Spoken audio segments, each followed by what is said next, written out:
Okay guys, सो हमारा question है somehow an ant is stuck to the rim of bicycle wheel of diameter 1 metre. ठीक है, तो एक चींटी है जो कि हमारे बाईसाइकिल के व्हील पे स्टक हो गई है, मतलब एनी हाउ वो वहाँ पे रुक गई है, कैसे भी फंस गई है। While the bicycle is on central stand, central stand मतलब जो पुराना साइकिल होता है ना, जो बीच वाला स्टैंड उस पे है। The wheel is set in to rotation, तो इनिशियली व्हील क्या पे था, हमारा रेस्ट में था और अब उसको हम लोग ने रोटेशन में सेट किया है। And it attains the frequency of 2 revolution per second. ठीक है, तो उसका फ्रीक्वेंसी कितना है, 2 रिवोल्यूशन, तो वो 1 सेकेंड में 2 बार घूम रहा है, 2 revolution per second in 10 second. तो उसके लिए उसको टाइम कितना लगा, 10 सेकेंड का टाइम लगा, राइट। तो पहले वो इनिशियली रेस्ट में था एंड 10 सेकेंड बाद उसने एक कांस्टेंट फ्रीक्वेंसी अटेंड की which is 2 revolution per second. तो इस 10 सेकेंड में वो कुछ एक्सेलरेट हुआ रहेगा, राइट, ये फ्रीक्वेंसी अटेन करने के लिए with uniform angular acceleration. Okay, तो फर्स्ट हमारा एजेंडा है, इस क्वेश्चन है calculate number of revolution completed by that and in 1 second in 10 seconds and time taken by it for first complete revolution and last complete revolution। ठीक है, तो हमें क्या निकालना है, हमें number of revolution completed by and in 10 seconds, मतलब ये जो 10 सेकेंड्स हुए जब वो एक्सेलरेट कर रहा था, तो उस 10 सेकेंड्स में उसने कितने रिवोल्यूशन कंप्लीट किए होंगे। एंड लास्ट है हमारा, ये टाइम पीरियड निकालना है हमें फर्स्ट कंप्लीट रिवोल्यूशन का, और जो लास्ट कंप्लीट रिवोल्यूशन होगा इस 10 सेकेंड्स में उसको हमें कैलकुलेट करना है, right. So let's solve this question.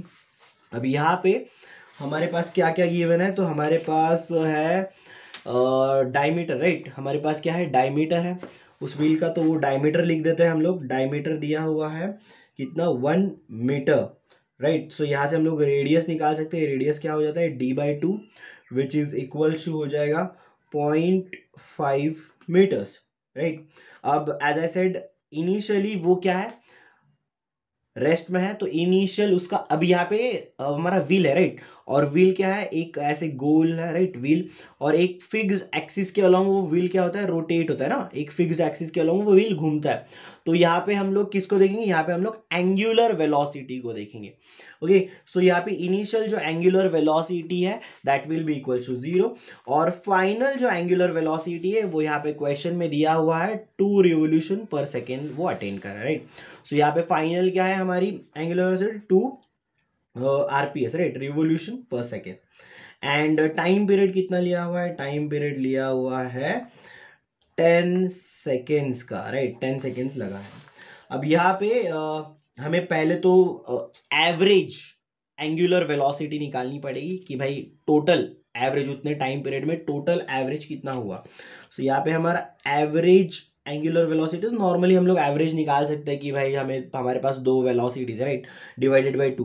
तो यहाँ पे हम लोग omega naught plus omega divided by 2 कर देंगे तो हमें एवरेज मिल जाएगा। अब यहाँ पे हम लोग ये वाला फॉर्मूला क्यों यूज करें, बिकॉज यहाँ पे हम लोग बोल रहे हैं कि विथ यूनिफॉर्म एंगुलर एक्सेलरेशन घूम रहा है ना, विथ यूनिफॉर्म एंगुलर एक्सेलरेशन मतलब एक्सेलरेशन की वैल्यू जो है वो चेंज नहीं हो रही है, यहाँ पे यूनिफॉर्म है एंगुलर एक्सेलरेशन, राइट। तो अगर एंगुलर एक्सेलरेशन यूनिफॉर्म है तो we can use this formula for हमारा एवरेज एंगुलर वेलोसिटी। ठीक है, सो यहां से हमारा ये इनिशियली 0 + 2 देन ये 2, राइट। सो ये क्या हो जाएगा 1 RPS। ये कितना हुआ हमारा एंगुलर एवरेज एंगुलर वेलोसिटी कितना हुआ, 1 रिवोल्यूशन पर सेकेंड। ओके, अब यहां से इस 1 रिवोल्यूशन पर सेकेंड से हम लोग देखेंगे कि कितना डिस्प्लेसमेंट हो रहा है। अब यहाँ पे हम लोग देखेंगे कि ये एंगुलर डिस्प्लेसमेंट कितना हो रहा है, राइट, मतलब ये कितना एंगुलरली डिस्प्लेस कर रहा है, because we are talking about rotational motion, right. तो अभी यहाँ पे हम लोग को देखना पड़ेगा कि वो कितना एंगुलरली डिस्प्लेस हो रहा है। So angular displacement that is theta is equal to angular velocity, average angular velocity multiply by time period, right. तो यहाँ पे ये क्या होगा, एंगुलर हमारा एवरेज एंगुलर वेलोसिटी कितना मिला हुआ है 1 RPS multiply by time t। So this will be 10 revolutions. ये कितने हुए, उसने 10 सेकेंड्स में 10 रिवोल्यूशंस लगाए हुए हैं with this average angular velocity. Okay, अब यहाँ से हमें फर्स्ट तो मिल गया कि भाई पहले 10 सेकेंड्स में उसने कितने रिवोल्यूशन लगाए, 10 रिवोल्यूशन लगाए। अब now we have to calculate time period, right.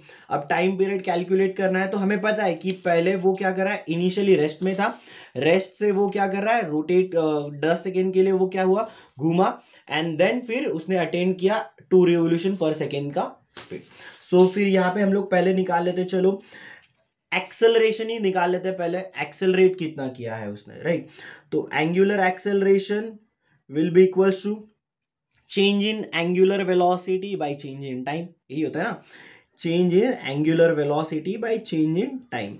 अब ये चेंज इन एंगुलर वेलोसिटी को कैसे लिख सकते हो, तो ये final minus initial divided by final time, इसको मैं t2 लिख दो माइनस t1। अब एज वी आर सेइंग कि ये इनिशियली रेस्ट में था तो इनिशियली हम लोग एज अ जीरो टाइम ले लेते हैं, जीरो टाइम, और इनिशियल हमारा जो एंगुलर एक्सेलरेशन है वो भी जीरो था, तो यहाँ पे ये हो जाएगा हमारा 2 माइनस जीरो डिवाइडेड बाय कितना टाइम के लिए देख रहे हैं हम लोग, 10 सेकेंड्स के लिए देख रहे हैं, तो ये क्या हो जाएगा, ये हो जाएगा 1/5, इसका जो एंगुलर एक्सेलरेशन है उसका वैल्यू क्या हो जाएगा, 1/5 रिवोल्यूशन पर सेकेंड स्क्वायर, क्योंकि ये क्या है हमारा एक्सेलरेशन है, तो revolution per second square.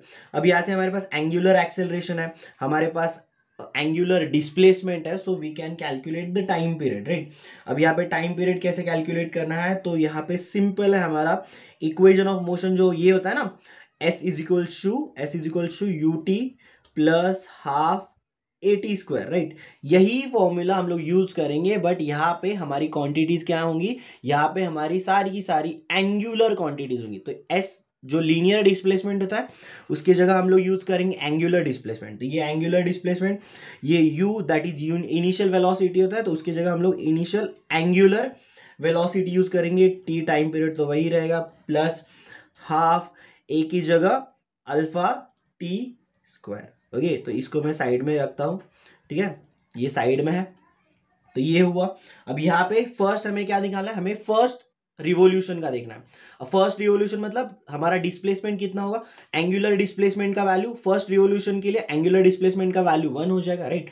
Angular displace जो एंगल हमारा डिस्प्लेसमेंट होगा उसका वैल्यू 1 हो जाएगा, राइट। सो यहाँ पे हमारा थीटा का वैल्यू, यहाँ पे फॉर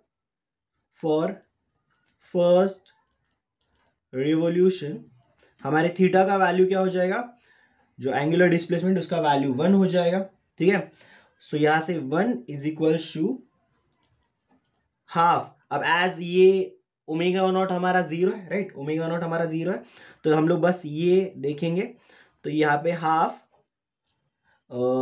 अल्फा की value 1/5 and t1 square, right, क्योंकि हमें यही कैलकुलेट करना है t1 स्क्वायर।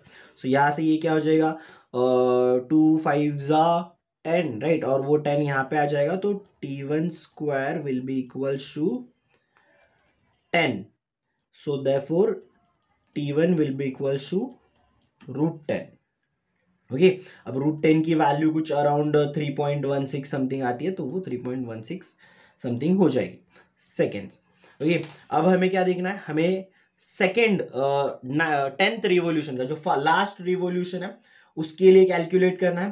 तो लास्ट रिवोल्यूशन है, तो लास्ट रिवोल्यूशन के लिए हम लोग क्या करेंगे, हम लोग 9 रिवोल्यूशन का, अभी हमारे पास पता है, हमें पता है कि हमारा जो टोटल टाइम है वो 10 सेकेंड्स है, हमें पता है ना कि 10 सेकेंड के लिए वो घूम रहा है, तो टोटल टाइम हमें पता है 10 सेकेंड्स है। अब हम लोग करेंगे क्या, हम लोग 9th रिवोल्यूशन का क्या करेंगे, टाइम पीरियड कैलकुलेट, मतलब 9 रिवोल्यूशन करने के लिए उस व्हील को 9 बार घूमने के लिए कितना टाइम लगेगा वो निकाल लेंगे, फिर हम लोग 10 सेकेंड में से वो 9 रिवोल्यूशन का जो टाइम है उसको माइनस कर देंगे, सिंपल। तो यहाँ पे क्या हो जाएगा, यहाँ पे हमारा for θ2 is equal to 9 revolution, तो वहां पे सेम ये क्या हो जाएगा, 9 हाफ 1/5, देन ये हो जाएगा t2 का स्क्वायर। तो सिमिलरली ये t2 मेरा क्या हो जाएगा, सेम फैशन में 90, क्योंकि ये हमारा क्या हो जाएगा 10 मल्टीप्लाई बाय 9, तो ये क्या हो जाएगा हमारा 90 हो जाएगा, √90, राइट। सो √90 को हम लोग अगर कैलकुलेट करेंगे तो that will be equal to 9.48 something seconds, 9.48 something seconds, ठीक है। अब हमें पता है ये 9 रिवोल्यूशन के लिए इतना टाइम लगेगा, तो अगर मुझे लास्ट रिवोल्यूशन का निकालना है तो that will be 10 minus 9.48, 10 minus 9.48, right. So ये क्या हो जाएगा हमारा, ये हो जाएगा 0.514, ये क्या हो जाएगा something around 0.5 something seconds, 4 seconds something around इतना ही आएगा, राइट। तो ये हुआ आपका, ये आपका फर्स्ट रिवोल्यूशन के लिए कितना टाइम पीरियड लगा, ये आपका हुआ सेकेंड रिवोल्यूशन के लिए कितना टाइम पीरियड लगा, and number of revolution in 10 seconds will be equals to 10 revolutions, okay. So I hope तुम लोगों को समझ में आ गया होगा ये क्वेश्चन, बहुत इजी क्वेश्चन है और बहुत अच्छा क्वेश्चन है ये, ओके। चलो।